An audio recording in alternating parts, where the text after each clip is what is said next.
Hello student, मैं दीक्षा। स्वागत है आपका आपके अपने यूट्यूब चैनल में। दृष्टि 2024 के करंट अफेयर की यह श्रृंखला चलाई जा रही है जो कि आपके यूपीपीएससी, आरओ, एआरओ और भी अन्य एग्जाम के लिए इम्पोर्टेंट रहेगी। इसके अंतर्गत अभी तक हमने राष्ट्रीय परिदृश्य के टॉपिक को, इसके मेजर टॉपिक को कंप्लीट कर लिया। अब आज का जो हमारा टॉपिक है वह अंतर्राष्ट्रीय परिदृश्य के संदर्भ में, जिसके अंतर्गत पहला उसका ए ऑप्शन आता है जिसमें दिया गया है अंतर्राष्ट्रीय संबंधों के बारे में। तो अंतर्राष्ट्रीय संबंधों के बारे में होगा जो कि आपकी 1 जनवरी 2023 से 10 जनवरी 2024 तक के करंट अफेयर को कंप्लीट करेगा। चलिए तो शुरू करते हैं कि अंतर्राष्ट्रीय परिदृश्य के अंतर्गत हम देखेंगे वैश्विक राजनीतिक सामाजिक घटनाओं एवं अंतर्राष्ट्रीय संगठनों के समाचारों की लेखा के संदर्भ में यह दिया गया है। इसके अंतर्गत जो हमारा टॉपिक है वह अंतर्राष्ट्रीय संबंध है। अंतर्राष्ट्रीय के संदर्भ में किस देश से क्या संबंध रहा उनके बारे में संक्षेप में चर्चा करते हैं। पहला रिलेशन आता है भारत और केन्या के बीच में। भारत और केन्या के बीच में आता है कि केन्या के राष्ट्रपति विलियम समोई रूटो ने 4 से 6 दिसंबर 2023 के मध्य भारत की राजकीय यात्रा पर रहे। सितंबर 2023 में केन्या के राष्ट्रपति के रूप में पदभार ग्रहण करने के बाद यह उनकी पहली भारत यात्रा रही और यात्रा के दौरान केन्या ने वैश्विक जैव ईंधन गठबंधन तथा अंतर्राष्ट्रीय सौर गठबंधन में शामिल होने की घोषणा की हुई है। साथ ही भारत में मैंने केन्या में कृषि के आधुनिकीकरण के लिए $250 मिलियन का ऋण प्रदान करने की भी घोषणा की हुई है। चलिए तो जानते हैं कि इन दोनों देशों के बीच कौन कौन से समझौते हुए। इन दोनों देशों के बीच 5 समझौते पर हस्ताक्षर किए गए, जिसके अंतर्गत पहला समझौता आता है खेलों में सहयोग पर एमओयू। फिर डिजिटल परिवर्तन के लिए जनसंख्या पैमाने में कार्यान्वित सफल डिजिटल समाधानों को साझा करने के क्षेत्र में सहयोग पर एमओयू। और तीसरा कि वर्ष 2023 से 27 की अवधि के दोनों देशों के बीच सांस्कृतिक आदान प्रदान कार्यक्रम। चौथा भारतीय मानक ब्यूरो और केन्याई मानक ब्यूरो के मध्य एमओयू। और पांचवा कि इंदिरा गांधी राष्ट्रीय मुक्त विश्वविद्यालय या इग्नू और केन्या मुक्त विश्वविद्यालय के मध्य एएनयू। तो ये 5 समझौते पर हस्ताक्षर किए गए भारत और केन्या के संबंधों में। अब आती है हमारी दूसरी कंट्री जिसमें आता है भारत और तंजानिया के संबंधों के बारे में। राष्ट्रपति द्रौपदी मुर्मू के निमंत्रण पर तंजानिया के राष्ट्रपति सामिया सुलूहु हसन ने 8 से 10 अक्टूबर 2023 के मध्य भारत की राजकीय यात्रा संपन्न की। ये तंजानिया की पहली महिला राष्ट्रपति है। यह तंजानिया की राष्ट्रपति के रूप में पहली भारत यात्रा इनके द्वारा की गई है। साथ ही यह G20 समूह में अफ्रीकी संघ में शामिल होने के बाद किसी अफ्रीकी राष्ट्राध्यक्ष की पहली भारत यात्रा भी रही है। तंजानिया की राष्ट्रपति यात्रा के दौरान भारत और तंजानिया के अपने संबंधों को रणनीतिक भागीदारी के स्तर पर उन्नत करने पर सहमत हुए हैं। भारत और तंजानिया के मध्य रक्षा सहयोग हेतु एक 5 वर्षीय रोड मैप पर सहमति भी प्राप्त हुई है और भारत मोजाम्बिक तंजानिया के बीच एक संयुक्त त्रिपक्षीय समुद्र अभ्यास का प्रथम संस्करण अक्टूबर 2022 में तंजानिया में आयोजित किया गया था। भारत और तंजानिया के मध्य वर्ष 2023 से 27 की अवधि के लिए सांस्कृतिक आदान प्रदान कार्यक्रम पर भी हस्ताक्षर किए गए हैं और भारत ने फरवरी 2024 में सूरजकुंड फरीदाबाद में आयोजित होने वाले सूरजकुंड मेले में तंजानिया को भारतीय देश बनने का भी निमंत्रण दिया हुआ है। यात्रा के दौरान तंजानिया ने इंटरनेशनल बिग कैट्स अलायंस में शामिल होने की घोषणा की और इसके अंतर्गत तंजानिया ने वैश्विक जैव ईंधन गठबंधन में शामिल होने की भी घोषणा की हुई है। तंजानिया की राष्ट्रपति भारत यात्रा के दौरान दोनों देशों के बीच 6 समझौते पर हस्ताक्षर किए गए और 10 अक्टूबर 2023 को जवाहरलाल नेहरू विश्वविद्यालय नई दिल्ली ने तंजानिया की राष्ट्रपति सामिया सुलूहु हसन को डॉक्टरेट की मानद उपाधि से सम्मानित किया हुआ है। अब आता है नेक्स्ट आपका भारत एवं ग्रीस संबंधों के बारे में कि ग्रीस के प्रधानमंत्री कायरियाकोस मित्सोताकिस के निमंत्रण पर प्रधानमंत्री नरेंद्र मोदी ने 25 अगस्त 2023 को ग्रीस की राजकीय यात्रा संपन्न की। पिछले 40 वर्षों में किसी भारतीय प्रधानमंत्री की यह पहली ग्रीस यात्रा रही है। इसके अंतर्गत देखें कि इसके पहले 1983 में तत्कालीन भारतीय प्रधानमंत्री इंदिरा गांधी के द्वारा इसकी ग्रीस की यात्रा की गई थी और अभी हाल ही में प्रधानमंत्री के द्वारा की गई है। 25 अगस्त 2023 को प्रधानमंत्री नरेंद्र मोदी ने एथेंस स्थित टूम ऑफ अननोन सोल्जर पर श्रद्धांजलि अर्पित की और यह विभिन्न युद्धों के दौरान मारे गए ग्रीस के सैनिकों को समर्पित एक स्मारक है। यात्रा के दौरान दोनों देशों के मध्य द्विपक्षीय संबंधों की रणनीतिक भागीदारी के तहत एक उन्नत निर्णय लिया गया। साथ ही दोनों देशों ने 2030 के द्विपक्षीय व्यापार को दोगुना करने का भी लक्ष्य निर्धारित किया हुआ है। 25 अगस्त 2023 को ग्रीस के राष्ट्रपति कैटरीना लारोपोउलोऊ ने प्रधानमंत्री नरेंद्र मोदी को the grand cross of the order of honour से सम्मानित किया हुआ है और श्री मोदी यह सम्मान प्राप्त करने वाले पहले विदेशी शासनाध्यक्ष बन गए हैं। तो इसके संदर्भ में आता है।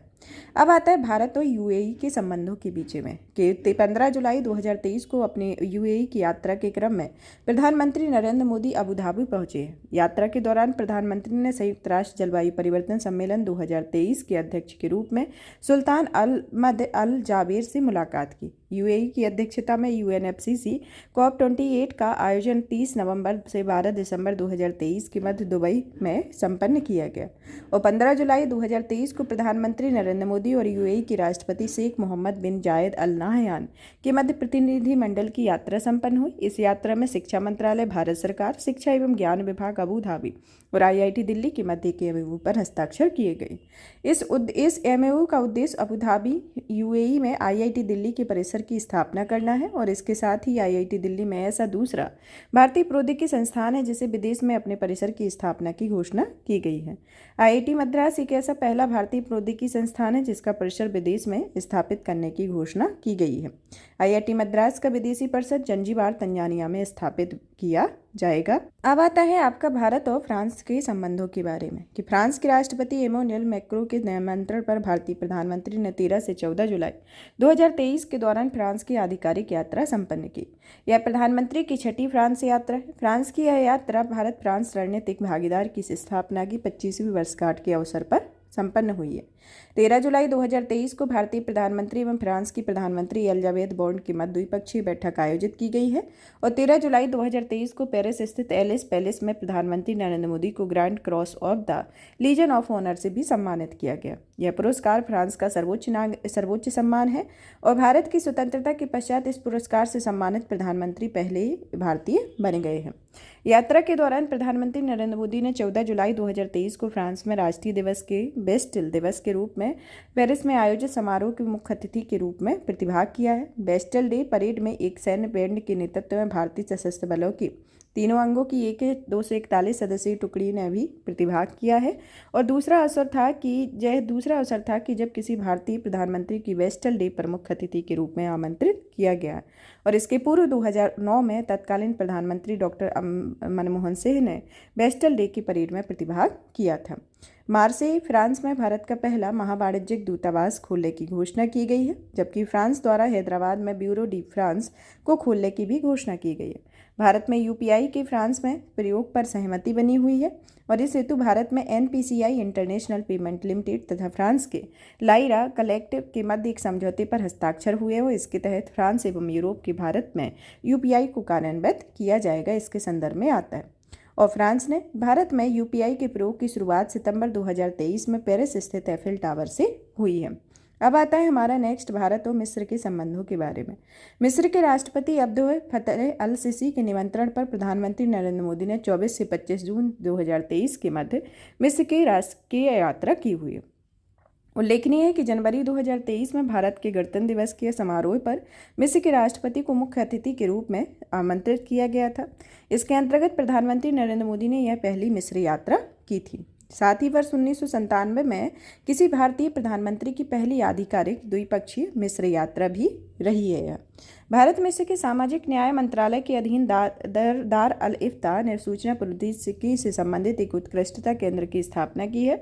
दार अल इफ्ता इस्लामिक विधि अनुसंधान हेतु एक मिस्र की सलाहकारी निकाय है। 25 जून 2023 को प्रधानमंत्री नरेंद्र मोदी और मिस्र के राष्ट्रपति के मध्य काहिरा स्थित अल इत्तेहादिया पैलेस में एक द्विपक्षीय वार्ता संपन्न हुई, जिसमें दोनों नेताओं ने रणनीतिक भागीदारी को बढ़ाने पर भी हस्ताक्षर किए हुए। 25 जून 2023 को काहिरा में आयोजित एक विशेष समारोह में मिस्र के राष्ट्रपति ने प्रधानमंत्री नरेंद्र मोदी को ऑर्डर ऑफ द नाइन से सम्मानित किया गया। ऑर्डर ऑफ द नाइन मिस्र का सर्वोच्च नागरिक सम्मान है और प्रधानमंत्री नरेंद्र मोदी यह अवार्ड पाने वाले पहले भारतीय बन गए हैं। अब आता है कि वर्ष 2022 में भारत और मिस्र के मध्य राजनयिक संबंधों की 75वीं वर्षगांठ मनाई गई थी। अब आता है भारत और अमेरिका के बारे में। प्रधानमंत्री नरेंद्र मोदी ने 20 से 24 जून 2023 के मध्य अमेरिका की आधिकारिक राजकीय यात्रा संपन्न की थी।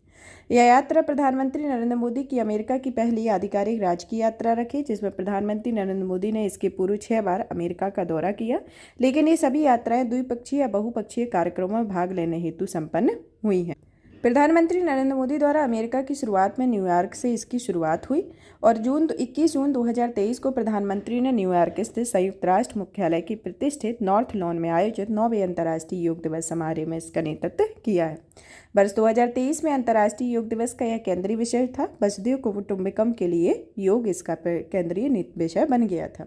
प्रधानमंत्री नरेंद्र मोदी के नेतृत्व में राष्ट्रीय संयुक्त राष्ट्र के मुख्यालय में आयोजित यह योग सत्र एक ऐतिहासिक रहा और इसे गिनीज वर्ल्ड रिकॉर्ड में दर्ज किया गया और इस योग सत्र में 135 से अधिक देशों के हजारों लोगों ने प्रतिभाग किया और इस प्रकार संयुक्त राष्ट्र ने भारत के स्थायी मिशन द्वारा एक योग सत्र में सर्वाधिक देशों के लोगों की भागीदारी का गिनीज विश्व रिकॉर्ड स्थापित किया हुआ है। 22 जून 2023 को प्रधानमंत्री नरेंद्र मोदी के द्वारा अमेरिकी कांग्रेस की संयुक्त बैठक को संबोधित किया गया, जिस बैठक में प्रधानमंत्री नरेंद्र मोदी ने दूसरा संबोधन था इनका और सितंबर 2016 में अमेरिका की अपनी आधिकारिक यात्रा के दौरान अमेरिकी कांग्रेस को भी इन्होंने संबोधित किया था। अब आता है कि प्रधानमंत्री के द्वारा अमेरिकी यात्रा के दौरान 21 जून 2023 को भारत ऑर्टोमेस समझौते पर हस्ताक्षर किए गए और ऑर्टोमेस समझौते के बाद विश्व का यह 27वां देश बन गया है और ऑर्टोमेस समझौता मूलतः 13 अक्टूबर 2020 को हस्ताक्षरित हुआ था। इस समझौते में 8 संस्थापक देश हैं, जिसमें आता है Australia, Canada, Italy, Japan, Luxembourg, UAE, UK और अमेरिका आता है। अब आता है कि इस समझौते के सिद्धांतों का एक समूह है जो कि 21वीं शताब्दी के नागरिक अंतरिक्ष अन्वेषण को शिक्षा प्रदान करने के लिए डिजाइन किया गया, जिसमें इसरो और नासा भूवैज्ञानिक अध्ययन निसार दोनों का मिला जुला रूप है नामक संयुक्त उपग्रह मिशन को साकार करने की दिशा में प्रयासरत हैं और भारत खनिज सुरक्षा साझेदारी का नवीनतम भागीदार देश बन गया है और एमएसपी का शुभारंभ जून 2022 में हुआ था। अब आता है आपका कि भारत के अतिरिक्त 12 अन्य देश भी एमएसपी के सदस्य रहे, जैसे भारत के अतिरिक्त और भी अन्य देश हैं, 12 अन्य देश हैं। इसके अतिरिक्त यूरोपीय यूनियन भी इसका भागीदार देश है और 21 जून 2023 को वाशिंगटन डीसी में भारत अमेरिका रक्षा त्वरित पारिस्थितिकी तंत्र की लॉन्च किया गया है। इंडस एक्स विश्वविद्यालय इनक्यूबेटर कॉरपोरेट विचार मंच और निजी निवेश हितधारकों का एक मंच भी इसके अंतर्गत है। यह दोनों देशों के संबंधित उद्योगों के मध्य संयुक्त रक्षा प्रौद्योगिकी नवाचार और अत्याधुनिक रक्षा प्रौद्योगिकी के सह उत्पादन को भी सुगम बनाएगा और अमेरिका द्वारा भारत में नए 2 वाणिज्यिक दूतावास खोले जाएंगे, जिसमें एक दूतावास को बेंगलुरु में और दूसरा अहमदाबाद में स्थापित किया जाएगा। भारत द्वारा अमेरिका के सिएटल में नए वाणिज्य दूतावास की स्थापना की गई और अमेरिका के ह्यूस्टन विश्वविद्यालय में तमिल अध्ययन चेयर को स्थापित की जाएगी, जिसमें शिकागो विश्वविद्यालय में विवेकानंद चेयर की स्थापना की जाएगी। अब आता है आपका दूसरा देश, जिसमें आता है भारत और सर्बिया के बीच राष्ट्रपति द्रौपदी मुर्मू के द्वारा 7 से 9 जून 2023 के मध्य सर्बिया की यात्रा की गई और यह उनके किसी यूरोपीय देश की पहली यात्रा थी। साथ ही यह दोनों देशों के बीच राष्ट्राध्यक्ष के स्तर पर पहली राजकीय यात्रा के दौरान भारतीय राष्ट्रपति ने सर्बिया के राष्ट्रपति अलेक्जेंडर वुचिच के साथ द्विपक्षीय बैठक में भाग लिया है और साथ ही सर्बिया की प्रधानमंत्री एना ब्रानविक के साथ यह मुलाकात की और भारतीय राष्ट्रपति ने अपनी सर्बिया यात्रा के दौरान माउंट अवाला स्थित मॉन्यूमेंट टू अननोन हीरो पर श्रद्धांजलि को भी अर्पित किया। तो इनके संदर्भ में अब आता है भारत और सूरीनाम के बीच। सूरीनाम के राष्ट्रपति चंद्रिका प्रसाद संतोखी के निमंत्रण पर राष्ट्रपति द्रौपदी मुर्मू ने 4 से 6 जून 2023 को मध्य पारामारीपो सूरीनाम की राजकीय यात्रा की। प्रधानमंत्री के रूप में पदभार ग्रहण करने के उपरांत राष्ट्रपति के रूप में पदभार ग्रहण करने के उपरांत श्रीमती मुर्मू की यह पहली राजकीय यात्रा रही और जनवरी 2023 में सूरीनाम के राष्ट्रपति की भी भारत की यात्रा पर आए हुए थे। सूरीनाम के राष्ट्रपति 17वें प्रवासी भारतीय दिवस के अवसर पर मुख्य अतिथि थे और राष्ट्रपति द्रौपदी मुर्मू ने सूरीनाम की यात्रा का एक ऐतिहासिक महत्व है। इन्होंने 5 जून 2023 को भारतीय राष्ट्रपति सूरीनाम में भारतीयों के आगमन की 150वीं वर्षगांठ के उपलक्ष्य में समारोह आयोजित किया, जिसमें मुख्य अतिथि के रूप में शामिल हुई और यात्रा के दौरान भारतीय राष्ट्रपति को सूरीनाम का सर्वोच्च नागरिक grand order of the chain of the yellow star प्रदान किया गया। अब आता है भारत और नेपाल के बीच के संबंधों में कि 31 मई से 3 जून 2023 के मध्य नेपाल के प्रधानमंत्री पुष्प कमल दहल प्रचंड ने भारत की आधिकारिक यात्रा संपन्न की। इसके अंतर्गत दिसंबर 2022 में पदभार ग्रहण करने के पश्चात नेपाल के प्रधानमंत्री द्वारा यह पहली द्विपक्षीय विदेशी यात्रा थी और 1 जून 2023 को भारत और नेपाल के बीच एक लंबी अवधि के ऊर्जा व्यापार समझौते पर हस्ताक्षर किए गए हैं। इस समझौते के अंतर्गत आगामी 10 वर्षों में भारत द्वारा नेपाल से 10,000 मेगावाट विद्युत ऊर्जा के आयात का लक्ष्य निर्धारित किया गया है। मोतिहारी बिहार अमलेखगंज नेपाल पेट्रोलियम पाइपलाइन के सकारात्मक प्रभाव को देखते हुए पाइपलाइन को चितवन नेपाल तक ले जाने का निर्णय लिया गया है। अब आता है भारत और ऑस्ट्रेलिया के बीच संबंधों के बारे में कि 18 से 11 मार्च 2023 के मध्य ऑस्ट्रेलिया के प्रधानमंत्री एंथनी अल्बनीज़ ने भारत की राजकीय यात्रा की।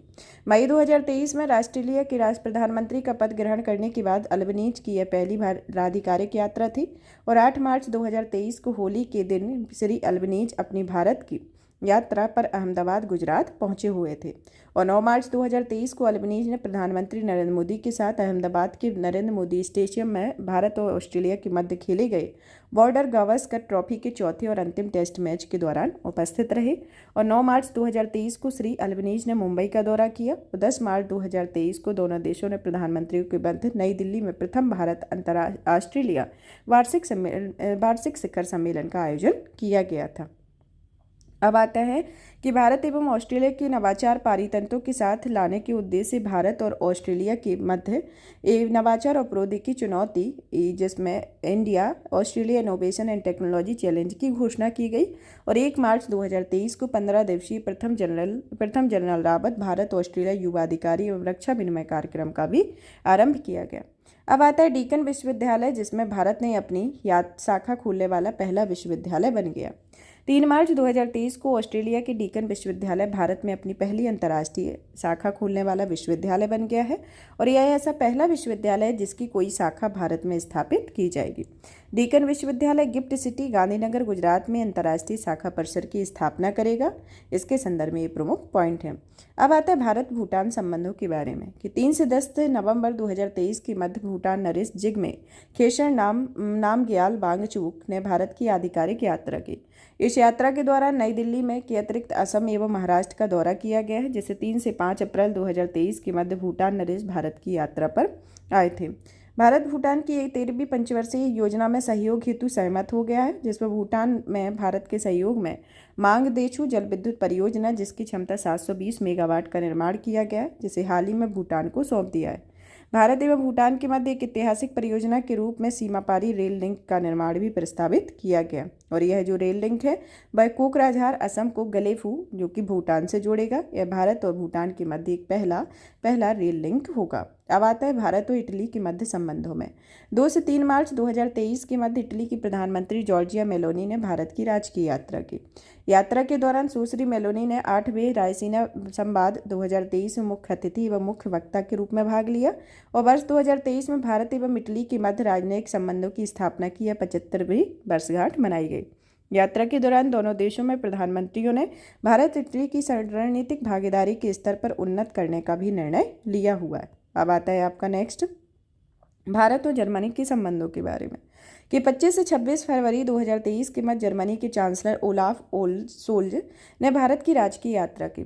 25 फरवरी को नई दिल्ली पहुंचने के बाद 26 फरवरी 2023 को बेंगलुरु का दौरा किया और वर्तमान भूमिका में श्री सोल्ज की यह पहली भारत यात्रा रही थी।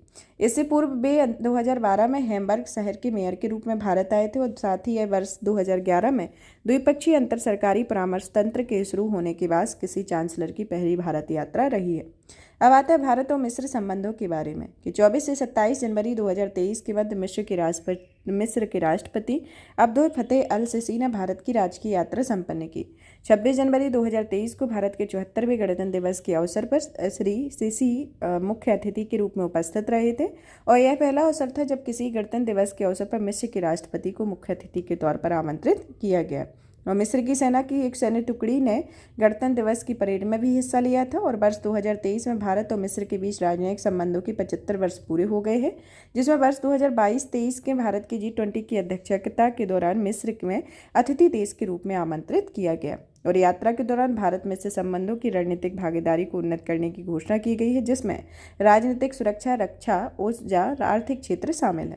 अब आता है भारत और बांग्लादेश के संबंधों के बारे में कि 18 मार्च 2023 को प्रधानमंत्री नरेंद्र मोदी और बांग्लादेश के प्रधानमंत्री शेख हसीना ने संयुक्त रूप से वर्चुअल माध्यम से भारत बांग्लादेश मैत्री पाइपलाइन का उद्घाटन किया।